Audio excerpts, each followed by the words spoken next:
Welcome to Pop Culture Retro, which was recently voted the 15th best podcast by the residents of Golden Years Retirement Community in Boca Raton, Florida. Each show will revisit some of your favorite pop culture memories with insider and outsider perspectives. Now, please help me welcome your hosts, Moosie Drier and Jonathan Rosen. Hello, and welcome to another edition of Pop Culture Retro. I'm Jonathan Rosen, along with Moosie Drier, and today's guest has an unbelievable resume.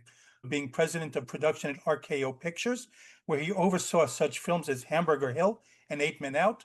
He was president of programming for Showtime networks between 1994 and 2003, where he was responsible for such series as The Outer Limits, Stargate, and Queer as Folk. He started his own production company, Parkchester Pictures. He's won many awards, and most importantly, he's a fellow New Yorker. Please help us welcome Jerry Offsay. Jerry, thanks so much for joining us today. Thank you. It's good to be here with you guys. Well, we have a lot to cover, but I want to start by going back with you. So when you were a kid, were you and your family very into movies? And if so, what were some of your favorites? I probably went starting at 8. I started going to the movies with my friends in the matinees with the mean matron and the, wearing like this white house coat kind of thing and shining her flashlight in your face if you talked or anything. And every weekend, almost every Saturday, I went to the movies. And on Sundays, I went with my parents. And frequently, we drove from the Bronx into Manhattan, and we went to one of the beautiful movie theaters. My parents, especially my dad, loved the architecture of those old movie palaces. And then we would go out to dinner. So it was 40 out of 50 weeks I went to the movies with my parents growing up. Some of them were very embarrassing experiences as I got older, like seeing Midnight Cowboy with my folks when I was turning 16. And I'm not sure I knew what homosexuality was before the movie, but I did afterwards. But sitting, 2 seats away from my mother and father during that experience, my sister, who was 14, was sitting between us. So we never really talked much about how that made her feel. But there was a time when at Showtime when I gave John Voight his directing debut on a movie called Tin Soldier. And he was in my office getting notes. And at the same time, we were giving Dustin Hoffman his directing debut on a short. Oh, wow. Dustin called up asking for us to extend the schedule an extra day while John was in the office. And I don't know if it's politics or whatever distance, but they hadn't talked to each other for a long time. But I asked John to get on the phone and say hello to Dustin. So they had a 2-minute rapprochement, at least, through their common connection with me. But all I could think of at that time was, first I thought about seeing them in that movie together. And then I thought, oh my God, if my parents could know that I had John Voight and Dustin Hoffman, both in the sense working for me, working for us at Showtime, and that, that I facilitated the two of them talking to each other, they would have found it unbelievable. My secretary, who is also from New York, in fact, the toughest New Yorker I ever met, Carol Smith, she was about 5 feet tall. In her later days, she lost like 50 pounds, but when she worked for me, she was kind of round and short and struck fear into the heart of everybody else on the floor, anyone who approached me. She had the habit when she would get mad of shaking her fists at people. Carol was given instructions when I hired her. She had previously worked 15 years for Peter Falk and 15 years as Barney Rosenzweig's assistant during the making of Cagney and Lacey. And in fact, Tyne and Sharon Gless were two of her 3 or 4 best friends. And Carol's responsible for getting us Sharon Gless into Queer as Folk, but that's a separate story. But see, everything links back one way or the other. But I told Carol the first week on the job that her first responsibility was to kick me in the ass if I ever forgot how lucky I was to have that job. That's amazing. Man. So eventually you went into law, but when you were in school, was there any performing arts or any kind of entertainment that you were involved in? Any shows or anything during that time? Yeah, so I knew I was going to be a lawyer from the time I was 10. I think it was mainly from watching Perry Mason and the Defenders. And I had the kick of making three Defenders movies with E.G. Marshall. And my friend Beau Bridges came in to be his son. And I made a lot of lawyer movies. I mean, I remade Inherit the Wind. I remade 12 Angry Men. We did the Defenders. So I was always going down that path. In fact, in college, my ambition was to be on the Supreme Court. And when I went to college at 16, and my friends would gather in a smoke-filled room in 1970. They'd put towels under the doors so that the pot smoke didn't leak out into the hallway. And I never touched the stuff. And when asked by them why I wasn't smoking pot, I said to them, because when I go before the Senate for my Supreme Court nomination, they're going to ask me if I ever smoked pot or if I ever broke the law. And I'm going to I either could perjure myself, which is breaking the law, or I could not smoke pot and answer honestly that I didn't. So when Douglas Ginsburg was up before the Supreme Court for his nomination was scuttled because he admitted that he had smoked pot. I got about 50 phone calls within 24 hours saying, how did you know as a 16-year-old kid in 1970 that could happen? And I said, well, it was my life's ambition, and you're the supreme arbiter of the law. And how can they put you on the court if you had a consistent pattern of breaking the law? It didn't seem like it was that complicated to me at the time. This makes sense. And I was preserving, something that was my ambition. Now I look at the court and, without making this into a political diatribe, people there lie all the time. They lied to get onto the court. I was holding myself to a different standard at that time. But so I knew I wanted to be a lawyer. Well, who were some of your clients when you became an entertainment lawyer? Well, we represented, Little Feat, and we represented Pure Prairie League and the Nitty Gritty Dirt Band, and we represented Steve Martin, and we represented Stevie Wonder and Diana Ross and Motown itself. I made the deal when probably the first big selling video cassette, VHS video cassette, was the Motown 25 special, which they then put out on video, and it sold, like over 1 million copies, which was unheard of then in the brand new video business. So I made the deal with the video company for the Motown special to go on video. And I represented a guy named Michael White. He produced the Rocky Horror Show. So I worked on Rocky Horror Show 2, the movie. And Michael did a thing called ERG, a music war. And he had UB40 and the Police and the Clash and whatever. And I did his deal with the record company, but I didn't go sign the bands up.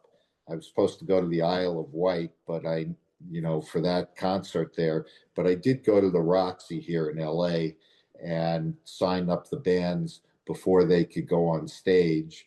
And we had a little bit of a snafu in that the Go-Go's wouldn't sign their contract, and they were, it was time to record them. They were ready to go on. And I'm in my 3-piece suit without a tie. That was the style then, with a vest and the collar open. And on a Saturday night at like 11 o'clock, and I go back into the dressing room with my contracts in hand, and I explain to them that the cameras won't roll until they sign. And Belinda Carlisle goes like this and flashes herself at me, and I say, "Very nice." And uh, and then we chat some more like nothing had ever happened, and I could not be distracted from my goal, and they ultimately signed the contract and the cameras rolled.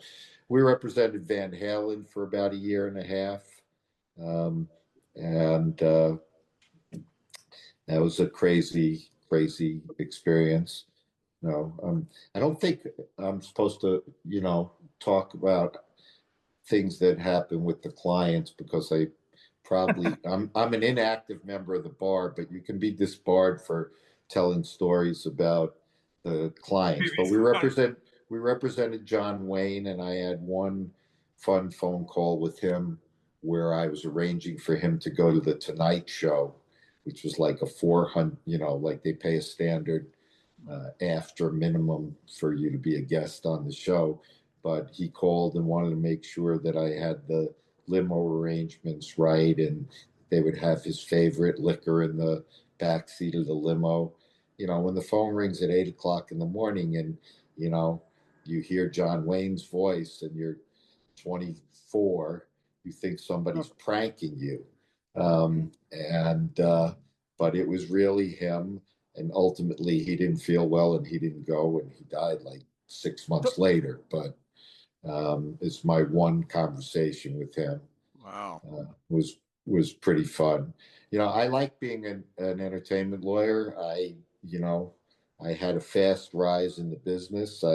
That's what I was going to ask you, because you made partner at 28. So, like, looking from the outside, you'd think your life was set. So what made you say, I want to leave this and go into the entertainment field? I want to be, president of production at a movie studio.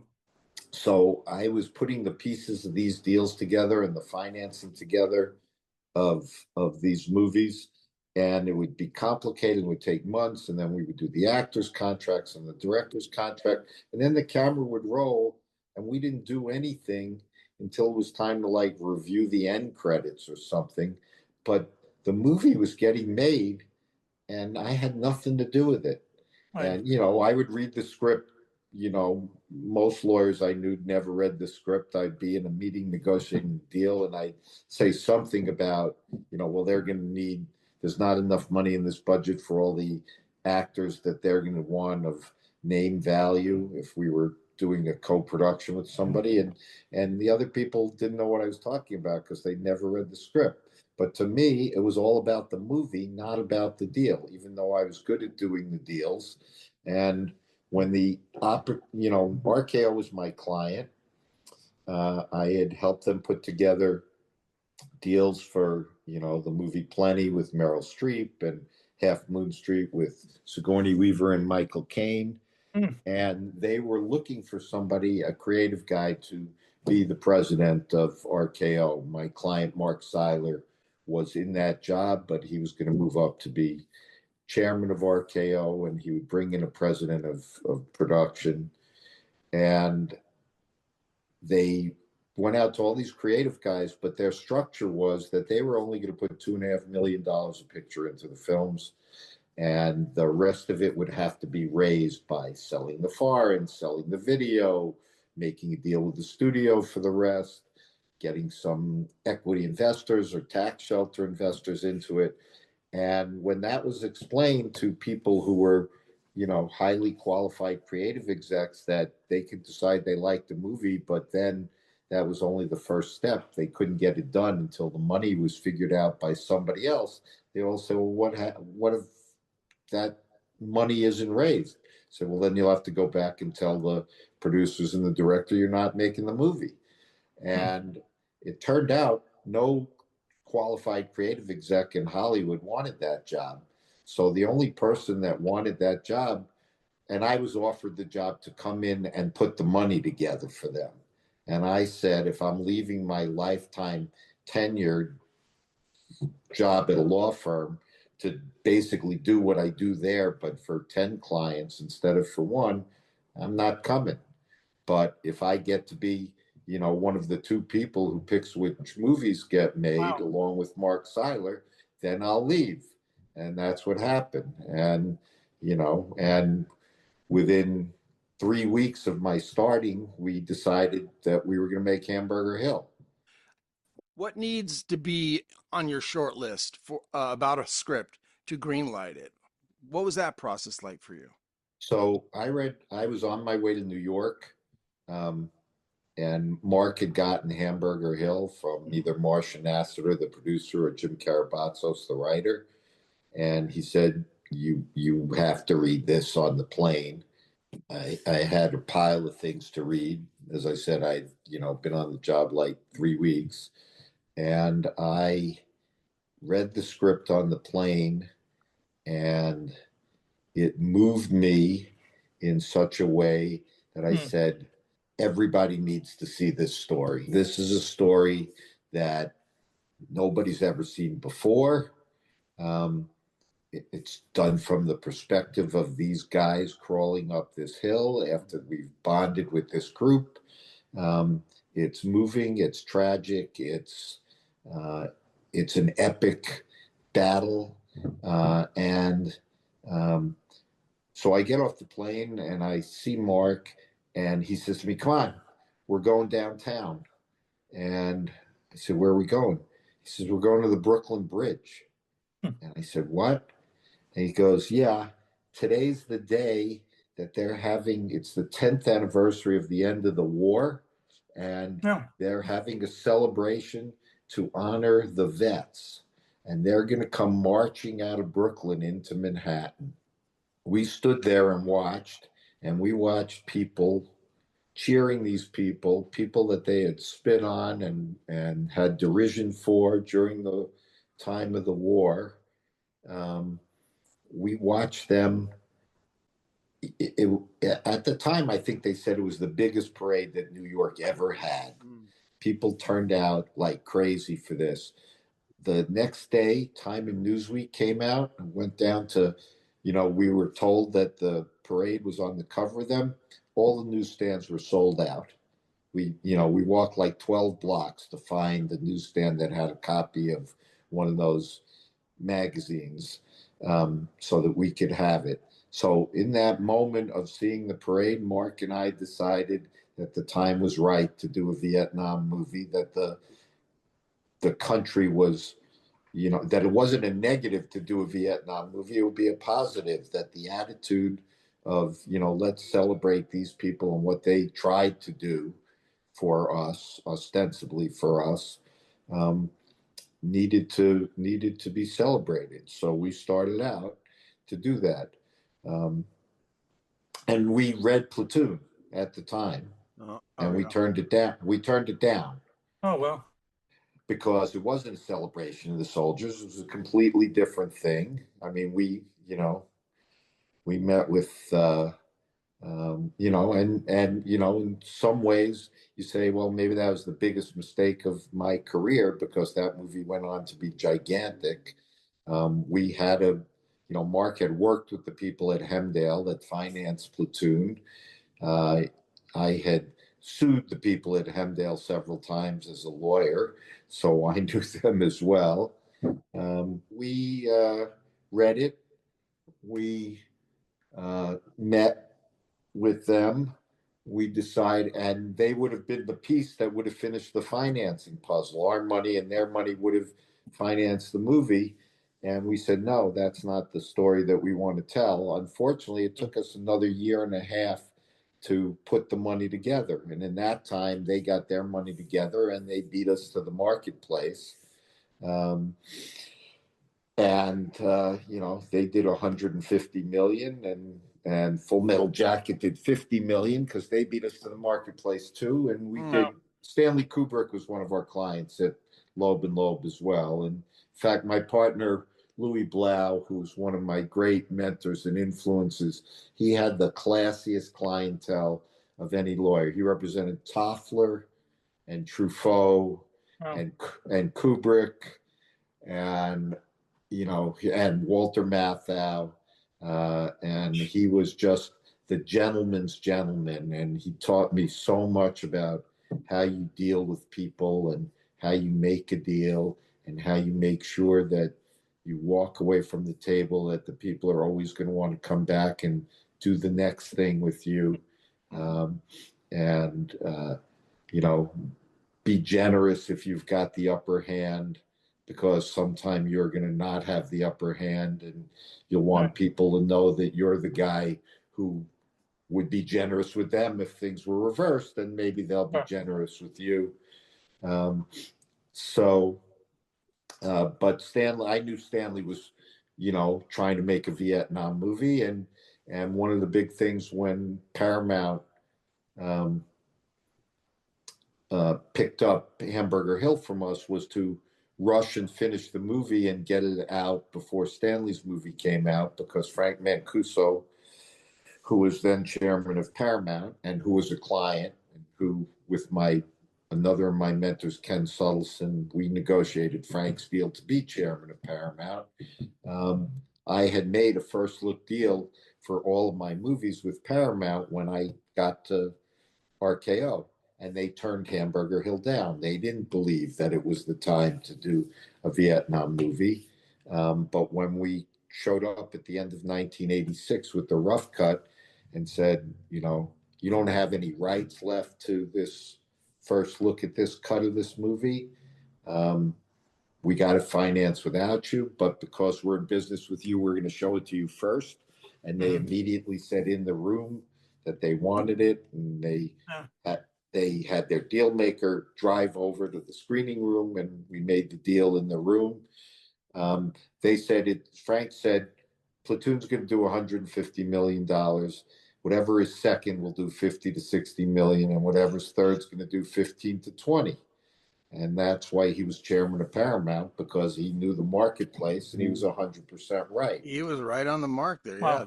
He was right on the mark. So we sent John Irvin, the director, back to England with Paramount and our collective notes on the movie. And he said he would deliver it in 8 weeks, and that would enable us to be out May 1st, a month before Stanley's movie was coming out, Memorial Day. And 8 weeks later, we got back the same film from John Irvin. And not to speak ill of the dead, but he basically didn't want to change the movie from the cut that he did. And we had then the choice of putting out a movie that none of us thought was the best version of Hamburger Hill and getting it out second, or making the best version of the film and waiting. And we chose the latter, to do the best version of the film. And Jim Karabatsos and Marcia Nassiter, who were the creative driving forces of the movie, who had entrusted it to John Irvin, took our side of it. So it was, the studio, the financing company, the producer, and the writer on one side. And we went back and we recut the movie. And it went out in August instead of in the 1st of May. And we did $17 million. We made money on it. We made a couple of million because it was a giant hit overseas, especially in Japan, where it was second. All the places where it was second internationally, we earned out whatever the advances were that the sales company got. So for our $2.5 million, the picture cost 6.1. For our $2.5 million we put in, we made $2.5 to $3 million on it. I have to ask about 8 Men Out. It's such a great movie and story. Before they get that, I read, you said you grew up in the Bronx, and I read that you were a baseball fan. So I won't even ask, because I have a terrible feeling that you're a Yankee fan and I'm a Mets fan. But I want to know, what drew you to 8 Men Out? Were you looking to do a baseball film? Okay, so if you go to the Hall of Fame, the Baseball Hall of Fame, I don't know if they still have this, but they have a League of Your Own exhibit, and they have a list of 65 or 70 baseball movies, and I made 5 of them. That was the only thing that my wife was impressed about when we went to the Hall of Fame. She was totally underwhelmed, and ultimately went out shopping on the main street of Cooperstown while I wandered around myself. I'm going to have to go back with my grandson and some of my sons. My eldest son got his kids a dog last year, and the dog's name is Yankee. Does that tell you all that you need to know? I, When my 9 and 11-year-olds were grandkids were 5 and 7, and the Yankee would hit a home run, they would run around the living room running the bases with the Yankee when he hit a home run. You could take the boy out of the Bronx, but you cannot take the Bronx out of the boy. But to add to your Yankee terror, there's a movie called Curveballs Along the Way, which I'm sure you haven't seen, but you should if you're at all a baseball fan, because it memorializes the first time that Joe Torre was involved in winning the World Series, which is 1996, and it's based on his book, and we made it. And ultimately, I made Bleacher Bums, which is just about it was a play that ran for 25 years in LA, and we went and made that into a little film with a lot of good character actors in it.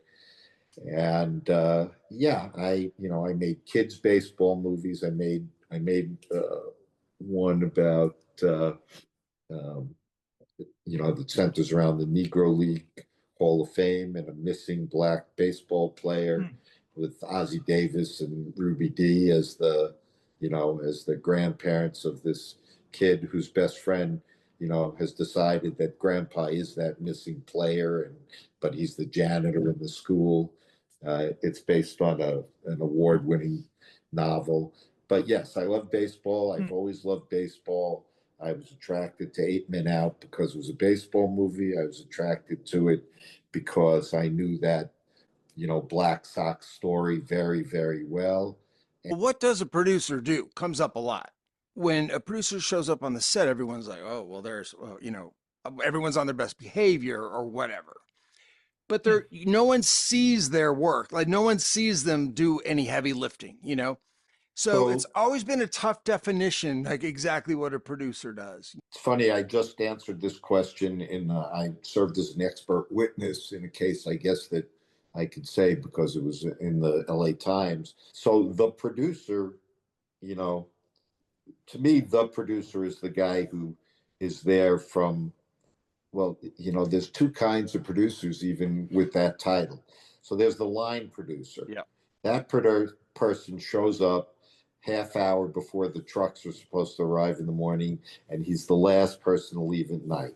He makes sure that the trains run on time, that everything is, I's are dotted and T's are crossed. Then there's the creative producer, most of whom are there, pretty much every day. Frequently, they're a team, and they'll split the duty between them of being on the set. And they're there not to make sure that the trucks arrive on time.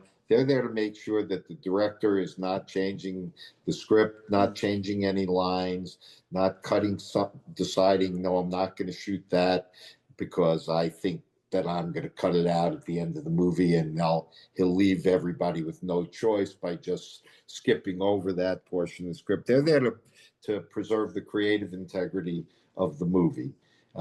They look at each scene as it's shot. They'll talk to the director about whether or not he's got everything that they need. They can make suggestions about, why don't we do another retake on this one, because I don't think we've gotten the best performance out of the actor. They're really creatively involved. So, I've done that once in my life, where I was there every day, all day. And it was an eye-opening experience for me to do that. It was right before I went to ABC, and I had then a much better understanding of what it is that my creative producers did. And when we were making deals with those people, the value of what it is that they did went up. An executive producer could be anything. He could be the guy who found the script and gave it to the creative producer and never did anything else, but because he's the one that brought him the script, he gets an executive producer credit. It could be that he's the guy like I did in my law firm, but he's not the lawyer who puts all the pieces of the financing together. Right. He could be an executive at just one of the companies that's involved in the financing. Or he could do what I pretty much did on my executive producing gigs, which is he helps to pick the cast, the key cast. Mm-hmm. He, sits in the room and looks at the actors. He is heavily involved in the script and one of the people who signs off on the final script. And then he lets people go away and make the movie.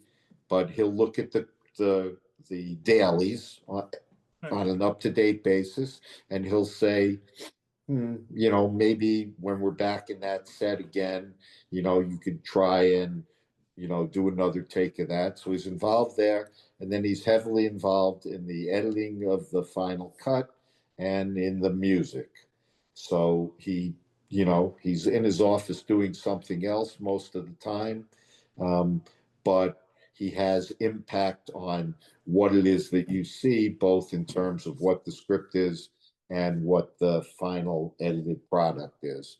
That's how I, at RKO, where we were a financing company, there was generally somebody like Midge and Sarah who brought us the script on 8 Men Out, or Marcia Nassiter who brought us Hamburger Hill. Those people were the people on the set. They got the producer credit, but we were not just money people.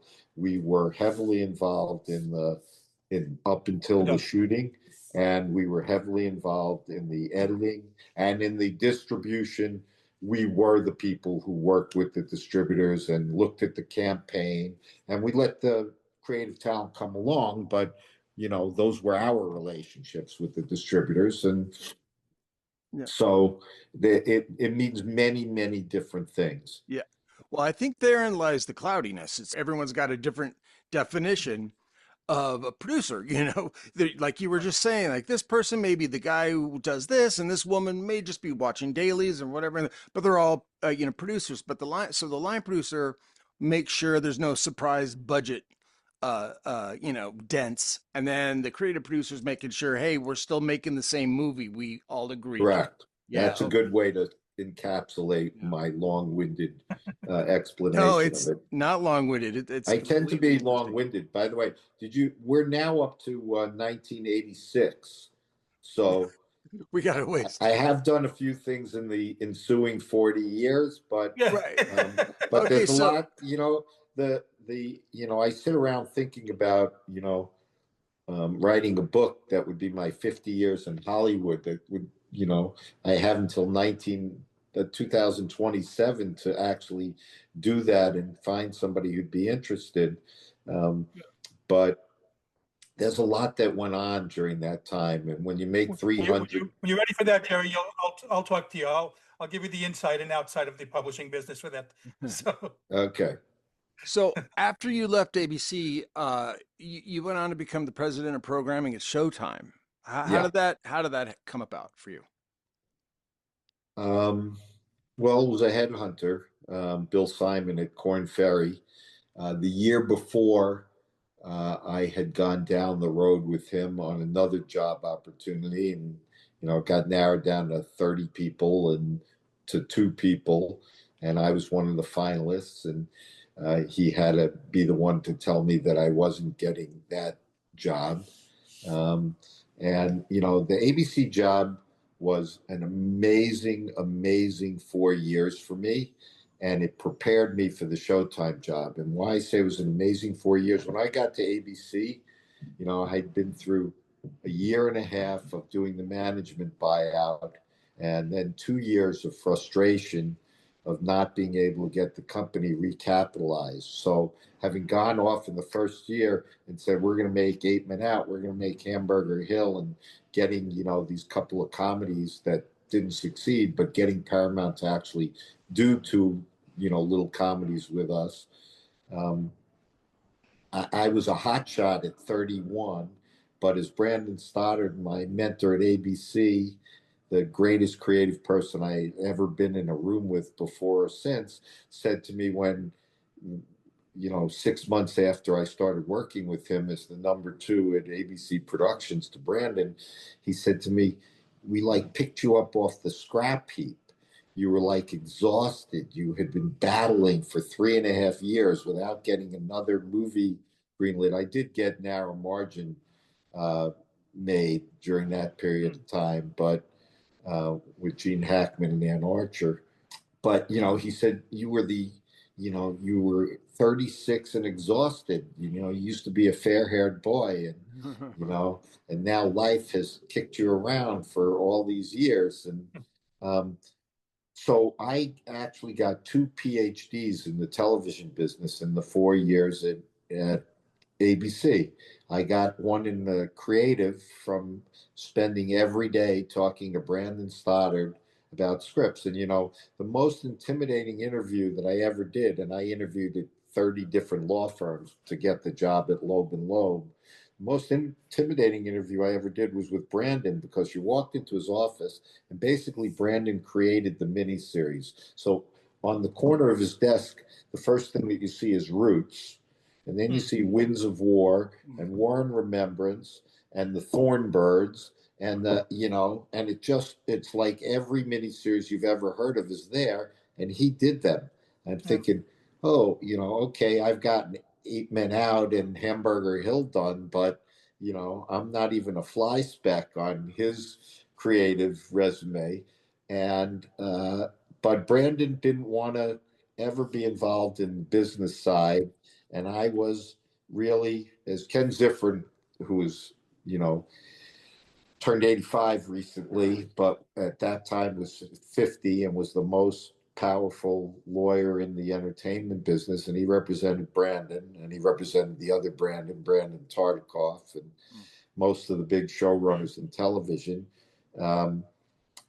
He decided that I was the perfect partner for Brandon because I was a business person or a lawyer or a deal maker, but I had a strong creative sensibility. And so you couldn't put Brandon in a room with a partner who was just a suit, because it would have given him the creepy crawlies. And so my Hamburger Hill and 8 Men Out credits gave me the credibility that Brandon saw that his sensibilities and mine, what I did with my brief opportunity.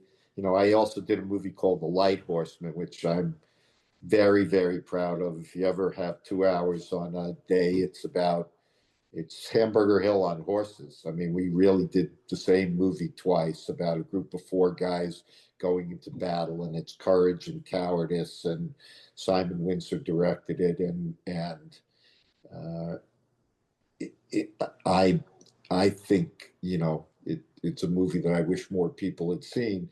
But Brandon watched it on video before he hired me, and the first thing he said to me when I commented on his resume, he said, "You know what? You were doing this for a year and a half before they took the money out of your hands, and you did The Light Horseman and Hamburger Hill and 8 Men Out in that period of time. That's a pretty good day's work."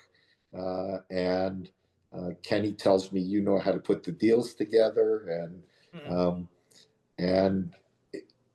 so he every day pretty much I got to read a script and do my notes and go in and talk to Brandon Stoddard about what was right or wrong with it, and he would dissect it with me, and that was amazing. And during that same period of time, Ken Ziffern was our outside lawyer, and he knew everything there was to know about deal making in the TV business. When I was a lawyer, I did music and I did films. I did very little in TV, and it's a whole separate business than the movie business. And the deal making and the deals that have to be made are completely different. And I had lawyers working for me, and they were the business affairs department that actually negotiated those deals. But the whole overview of how the business worked, I got from 4 years of being Ken Ziffern's client. So when the Showtime opportunity came along, I was somebody who had made movies, knew the television business really well from 4 years of working on 9 series and 20 movies and miniseries that we did at ABC Productions, and they wanted to do more original programming. And my first skill set of how do you put the money together was valuable to them because they didn't have a lot of money to spend. You know, the first year I got there, I think we made $52 million at Showtime, and $42 million of it was accounting tricks. So it was really a company that was breaking even, and they wanted to, you know, spend $100 million potentially on original programming, and after spending 25 or 30, and or have $100 million worth of original programming and still spend the 30. Well, you know, you can't go back to how I got the RKO job. You can't do it unless you know how to put the deals together.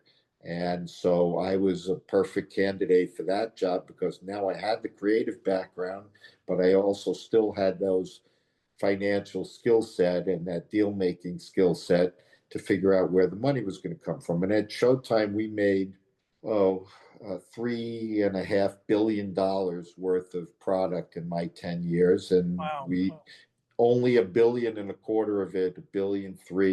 You know, our budget ultimately grew to be about 125, 135 million that we were spending, up from the 30 that they were spending. So as we became more profitable, when I left Showtime, they made 300 million the last year.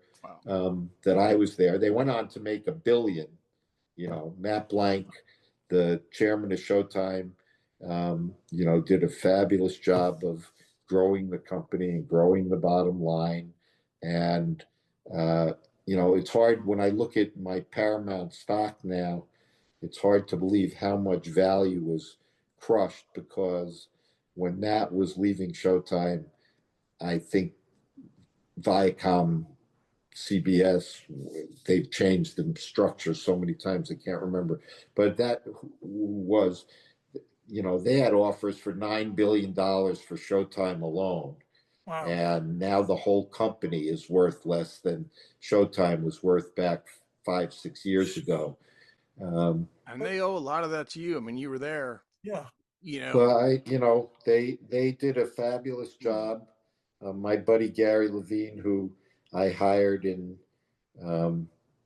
I went to college with and who I hired to be my number 2 in January of 2001, is retiring at the end of the month. So he's been there for 20, you know, almost 25, 24 and a half years. You know, he and my successors, you know, Bob Greenblatt and David Nevins, they did a great job. But yes, I planted the seeds, I'll modestly say. And, you know, you know, the L Word, which is a show that I greenlit and put on the air as I was walking out the door, has, you know, been turned into 2 different series and a reality show. So you know, I'm proud to say that you're still seeing the seeds of that there. Well, I do want to ask you about before the L Word, because you greenlit like Queer as Folk. Yeah. And Sharon Gless has been on this show, and she was and it was a great series. Gail Harold was fantastic in it. It was based on the British show. We were at a television festival called MIPCOM. Okay. And you know, we would schedule 8 meetings a day. You know, we were at this gorgeous classic, you know, 1880s hotel, the Carlton. We're sitting out on the terrace and, you know, in the lap of luxury. But we also had meetings scheduled every day, 10:30, 11, 12. We had a meeting with people during lunch, and then we'd be back there for a 2:30 meeting, 3, 4, 5, 6, and sometimes 7 o'clock. And at one of those lunches in that beautiful spot, you know, on the Mediterranean, we had lunch with people from William Morris, and they came with tapes of the British show. Mm-hmm. And they said, you're going to have to watch this right now. You know, I don't have a video machine in my room in the hotel. You know, you have to watch this right now because HBO is interested, and HBO has offered, you know, to, you know, make a pilot commitment to them. So 2 of us went off to watch those tapes. Mark Zachrin and I went off to watch the tapes. We left the other people to take the meetings that we had that afternoon lined up and give our apologies. And we came out of there and we said, okay, we will commit to do 22 episodes. And, which was getting a little ahead of ourselves because, on the movies, we just greenlit what we wanted to do. I didn't have to go to Matt Blank to talk about them. The final authority rested in my hands. We had a giant creative staff. Everybody got to read the scripts before we made a commitment to a movie. And when I say everybody, I don't mean just my 23 creative execs who were sitting around the table in LA and New York. I mean the business affairs department, the production department, the marketing guys, the PR people. Everybody got a chance to chime in because everybody had their own unique perspective on what they would have to do with it then. And or they represented the audience. So after those meetings, though, we would greenlight a movie. In the series, it was different in terms of, there it was the upper echelon of the whole company, not just the programming department, the people who sold Showtime to the cable operators and did the marketing for Showtime as a brand. And of course, Matt Blank, the chairman, he had the final say. So, we got on the phone with him and talked about it back in New York. And he said, well, what if the first script, is no good? I said, well, there'll be ways for us to, not go forward. But, this is what it takes to keep it away from HBO. And, fully intending to make the show. I was fully intending to make the show. We had to find writers. We didn't have writers attached to it. Cowan and Lippman, we found. So that's how it got started. We basically were in a competition with HBO, who had five to their, when our budget hit 125 million, they were spending 650 in their share. Of course, their share was they kept and owned everything. My share was I sold the foreign, I sold the video, I sold anything that wasn't nailed down. I sold, my kitchen table, if it helped finance the shows within our budget. There was no looking back from that, although we had our bumps in the road on that. We hired a big time director whose name I'll not mention to protect the guilty, who, we read the script and we loved it. And he read the script and he wanted it to be even edgier than it was and trashier than it was. And he wasn't sure that it was, I remember hearing this sitting in the room and my eyeballs almost fell out of my head. He wasn't sure it was gay enough. I'm not gay. And what do I say to a gay man who says that to me? I don't have the lived experience that he does, but I had two gay writers who thought it was gay enough. And so, and we had Russell Davies, the original creator, read the script and felt it was a faithful adaptation. And a good friend of mine now, who's my partner on a Clive Barker project, Nicole Schindler, was the junior exec on the original Queer as Folk. And, we were consulting with them and everybody at Showtime liked the script. And so the director walked away. We lost our fancy director for the pilot, and it made big headlines that he left the project, and it was embarrassing. I remember that. Yeah. And we just, we said, okay, well, that's a strike against us. And when it comes out, every critic is, by then I'd been doing this for 5 years and, put out 150 movies. And I knew what was, red meat for the people who were critics. Everybody's going to want to ask, even when they've got the thing in front of them, they're going to ask, well, why did so and so walk away from this thing? So, that was a thorn in our side, but we overcame it, and the show went on to be the highest rated show, or to match Soul Food, which had gone on 6 months before. The two of them were, tied for first. And I'm going to be doing a Soul Food 25th anniversary podcast with Felicia Henderson, the nice creator for, do you know Steve? Have you ever seen Steve Rubin's Saturday Night at the Movies podcast? Yeah, Steve has been on this show. Oh, okay. Right. You'd mentioned that. So I just did Resurrection Boulevard 25th anniversary with Steve last week, and we're going to do a Soul Food one. And then I'm going to call Cowan and Lippman about doing one for Queer as Folk.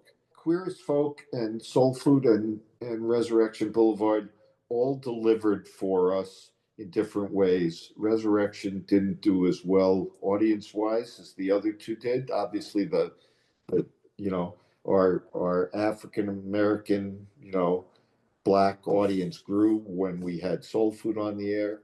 It was harder to measure, but our subscriber base in San Francisco went up significantly when Queer as Folk went on the air. So we are pretty sure that we hit the gay community and that they knew that we were there and were signing up. And our Latino business in San Antonio and cities in the South, our subscriber base grew considerably in those places when we had Resurrection on. And, I mentioned we had 20% of the money that HBO had.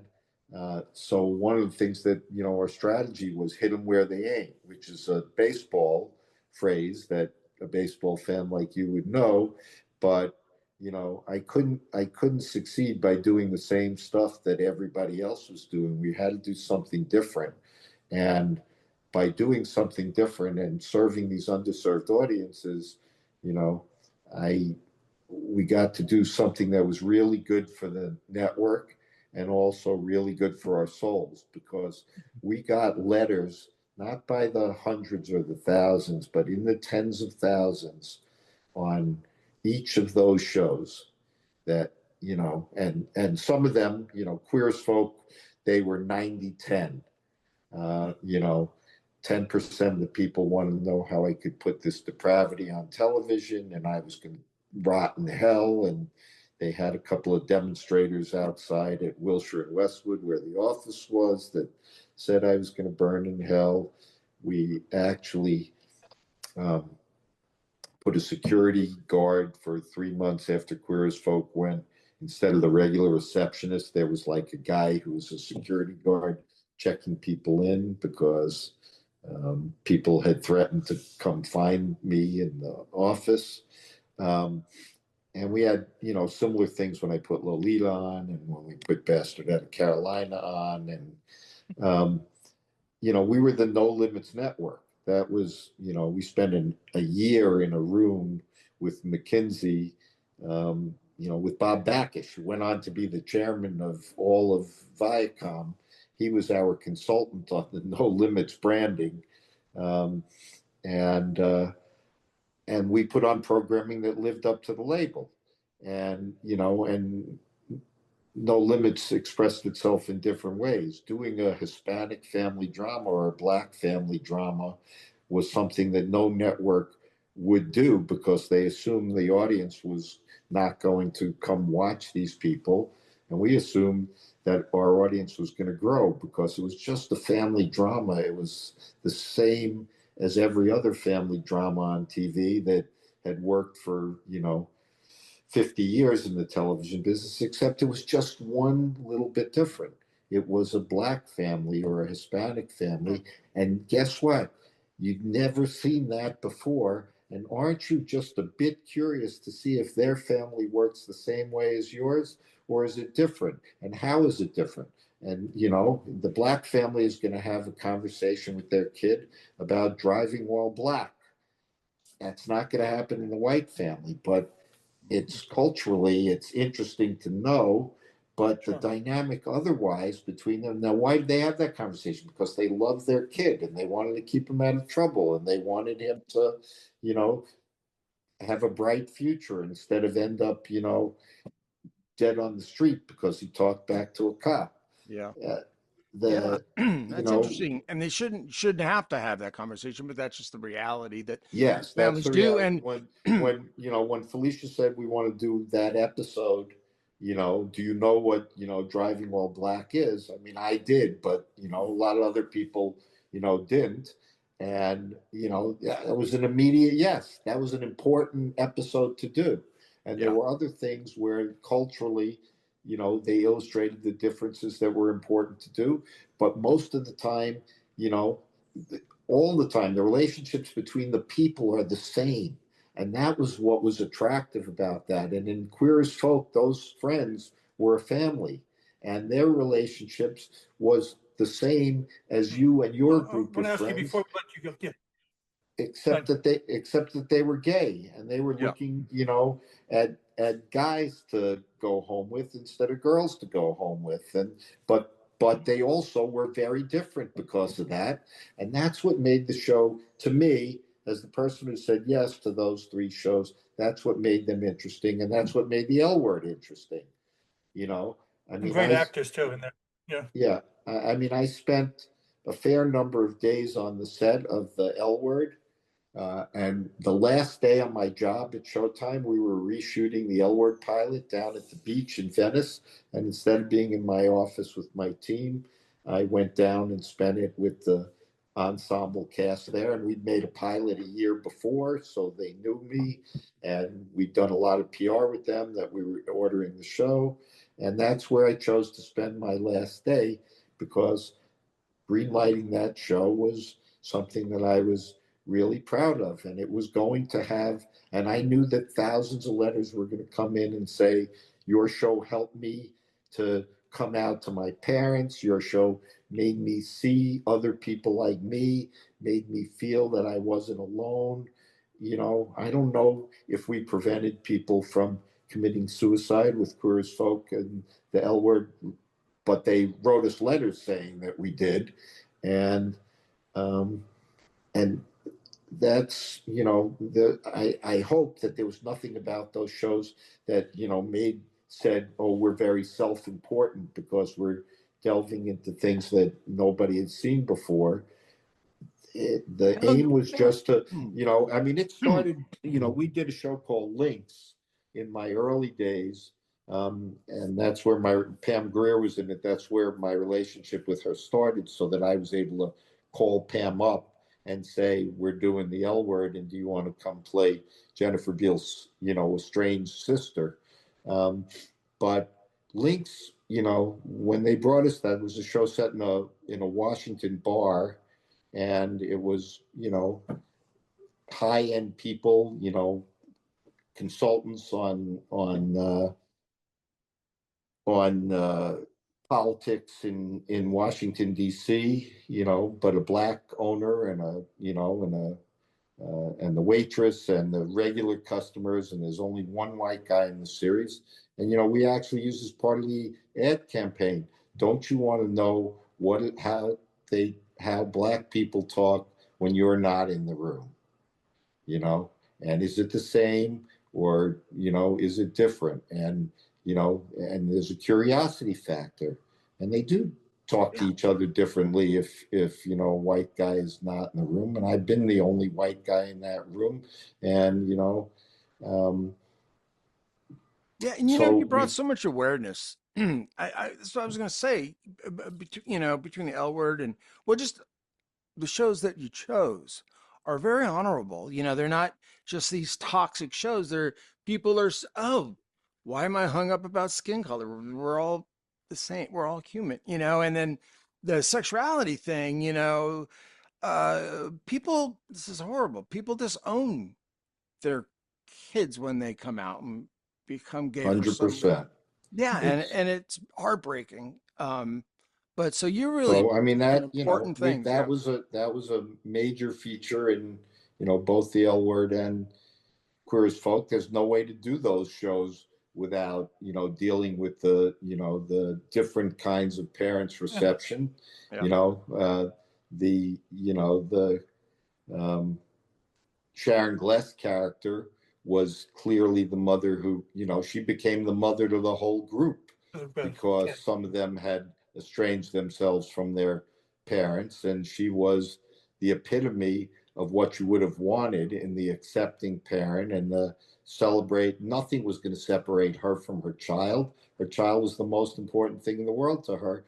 And, even if he had committed a crime, she wouldn't have been separated. But he didn't commit any crime. He was just living the life that he was intended to live. And she was fantastic in the role as well, by the way. Yeah. Yeah, she was great. Mhm. Totally great.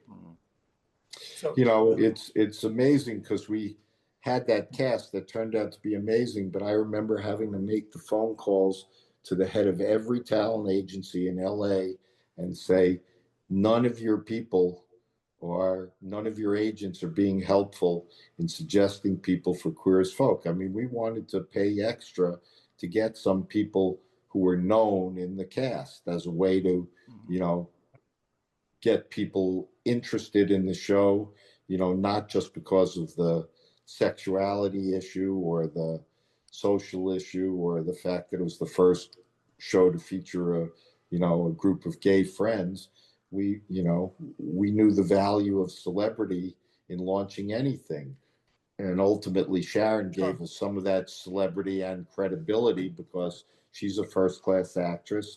And it said to the critics out there, this is an attempt to do something that's not tawdry, but to do something that is important in the television business.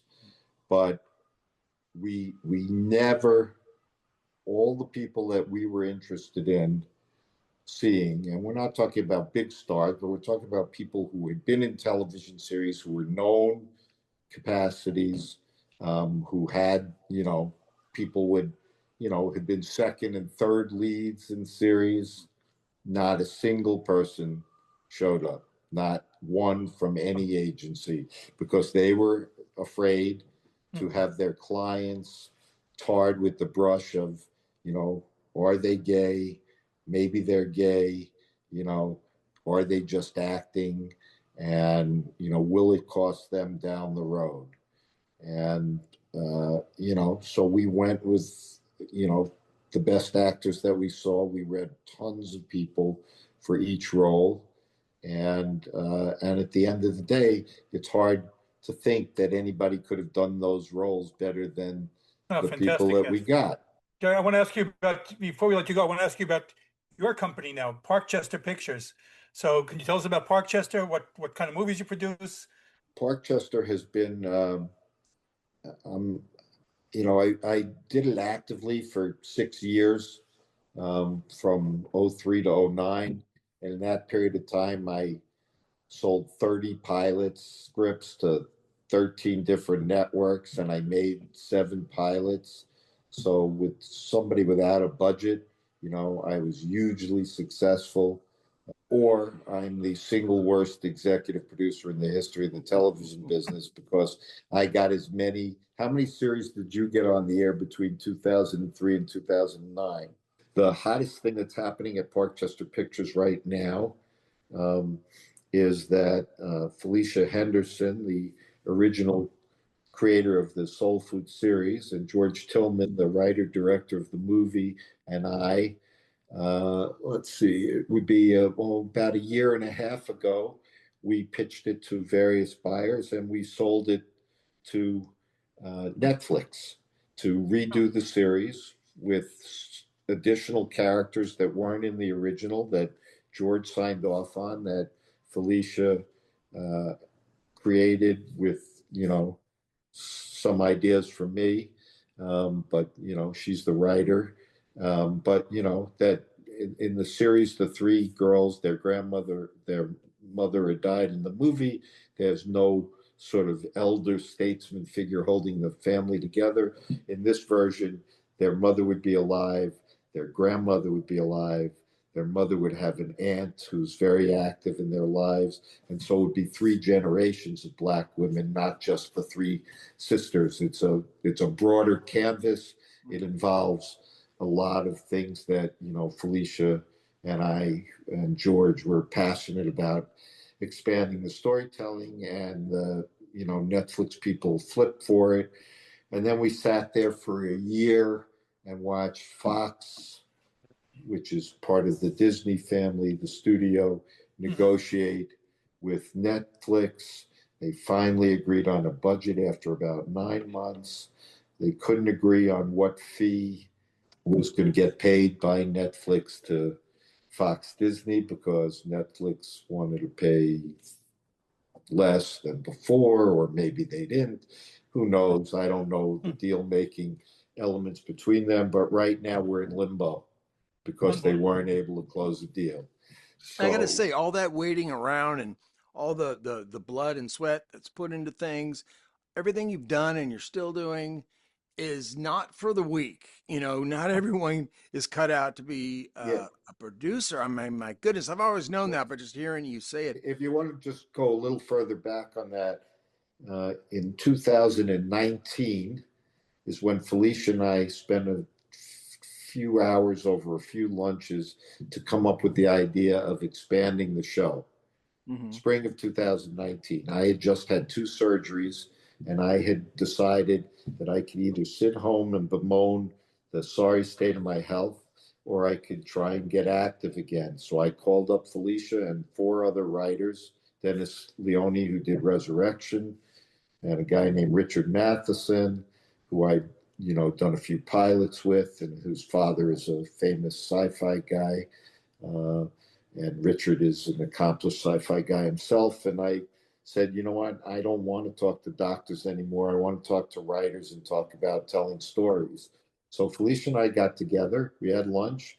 I called up Kerry Burke, who had worked with me at ABC, who was then the head president of ABC Entertainment. And I said, we have a perfect companion for Grey's Anatomy. It's a name brand. It's soul food.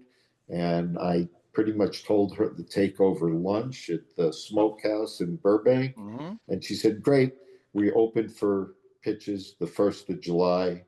And let's, you and Felicia come in. We'll buy it. We'll put it into development.